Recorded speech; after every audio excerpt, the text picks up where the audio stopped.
All right, let's jump right into this explainer. We're looking at why some of the most fascinating and honestly totally gruesome survival tactics in nature involve literally wearing other creatures. We usually think of nature as this straightforward arena. The biggest, the fastest, the strongest survive, right? But if you look down in the leaf litter or way down at the bottom of the ocean, the rules are completely different. Down there, staying alive isn't about being the toughest, it's about getting incredibly, sometimes ruthlessly, creative with whatever you can find. So ask yourself, if you live in a world where everything wants to eat you, what is the absolute best armor? Sure, we've all seen the classics. You've got the rhino's thick hide, the porcupine's quills, a turtle pulling back into that heavy bone-crushing shell. But what if you're a soft, squishy, vulnerable little creature? What if you're born into a world full of teeth and claws, and you just don't have the biological budget to build a fortress out of your own body? Well, a lot of animals spend massive amounts of energy growing their own spikes or scales, what we'll call grown armor. There's this bizarre, incredibly resourceful subset of nature that just skips that whole biological cost altogether. Instead, they rely on borrowed armor. They literally borrow, steal, or even kidnap their defenses straight from the environment. And honestly, the links they go to for this borrowed protection, they're gonna absolutely blow your mind. Let's kick things off with stage one, armor scavenged from the dead. We're talking about creatures that hunt not just for a meal, but for building materials. And they find those materials right in the graveyard of their own making.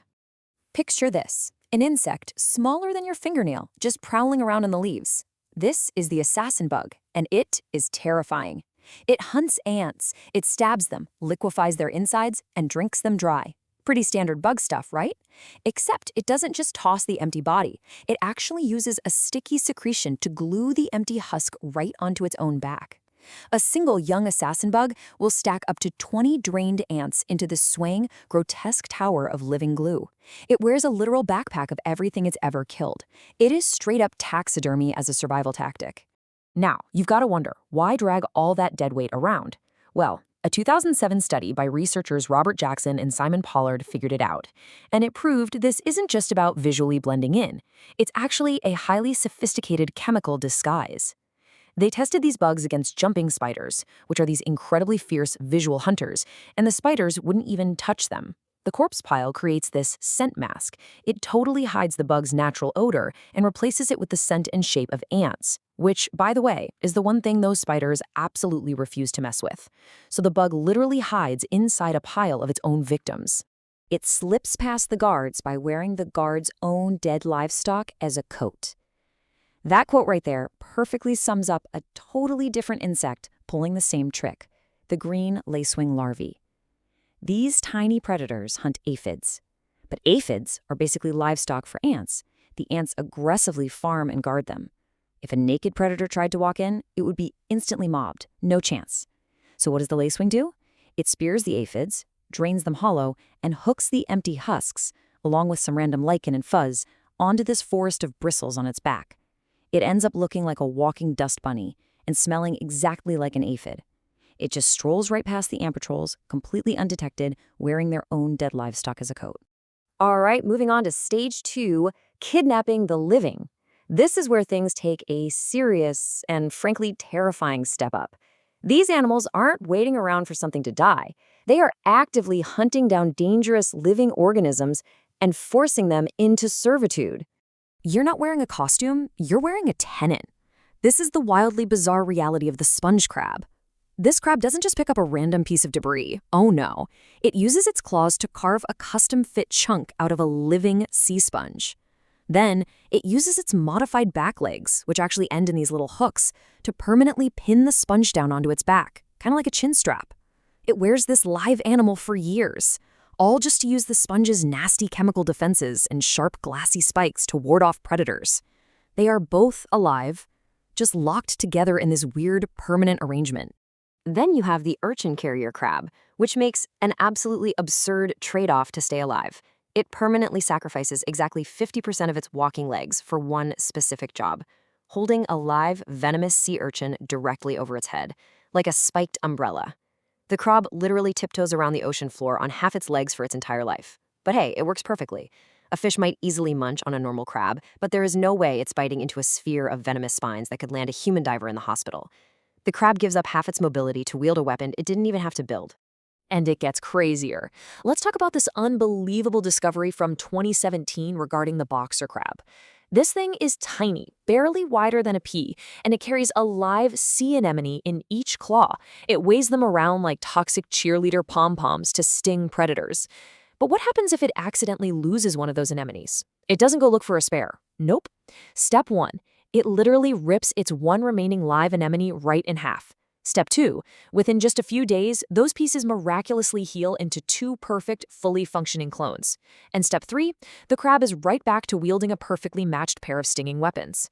It literally forces another living creature to clone itself just to keep its armory fully stocked. Wild, right? Okay, that brings us to stage 3, nature's bizarre builders.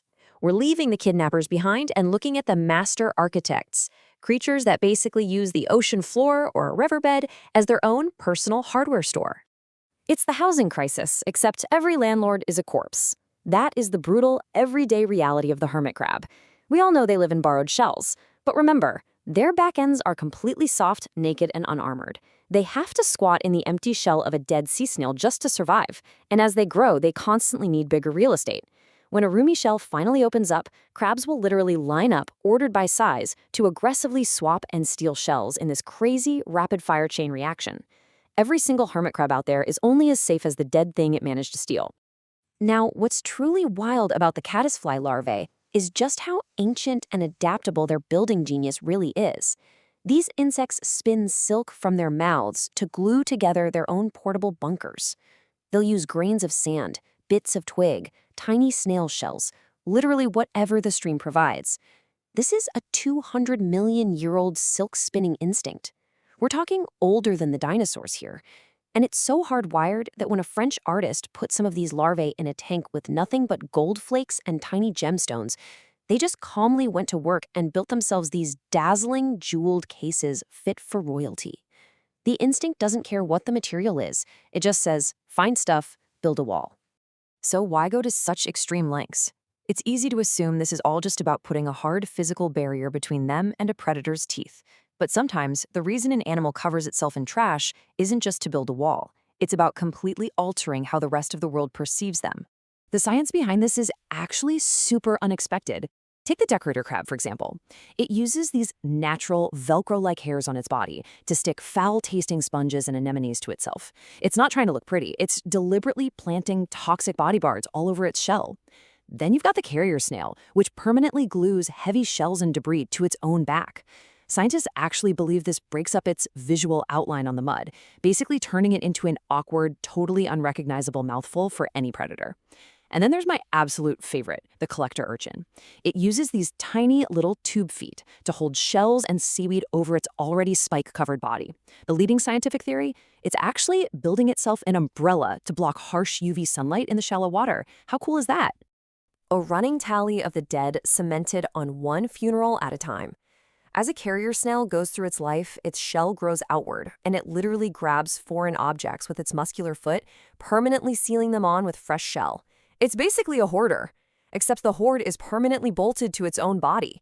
It keeps this jagged, crawling tally of every single creature that ever died around it. And that brings us to a massive, mind-blowing evolutionary leap. The jump from pure instinctual hiding to undeniable, proactive cognitive intelligence. Up until now, we've been looking at reactive armor, animals that grab protection or hide because danger is an immediate, constant threat in their environment. But proactive armor is an entirely different ballgame. This means carrying protective equipment for a future, unseen threat. It requires foresight. It means planning for a job that hasn't even started yet.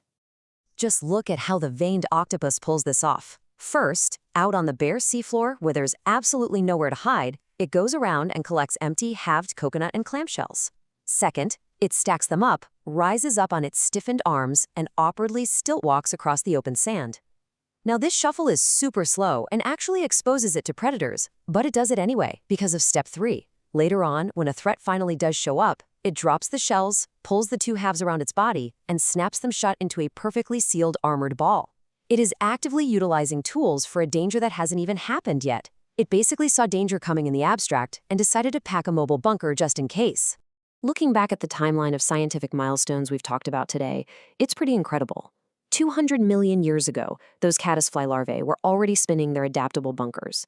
Fast forward to modern science. In 2007, researchers finally proved the assassin bug was using complex scent-masking chemistry, not just camouflage. In 2009, Julian Finn's team documented that amazing stilt-walking tool use of the veined octopus. And as recently as 2017, we confirmed the totally sci-fi cloning abilities of the boxer crab. We are constantly, repeatedly learning that these creatures are way more sophisticated than we ever gave them credit for. So, to wrap up this explainer, I want to leave you with this thought. If an octopus, a soft, totally boneless invertebrate, can actively plan for danger that hasn't even happened yet, deciding to lug heavy shells across the ocean floor just in case, what else are they capable of?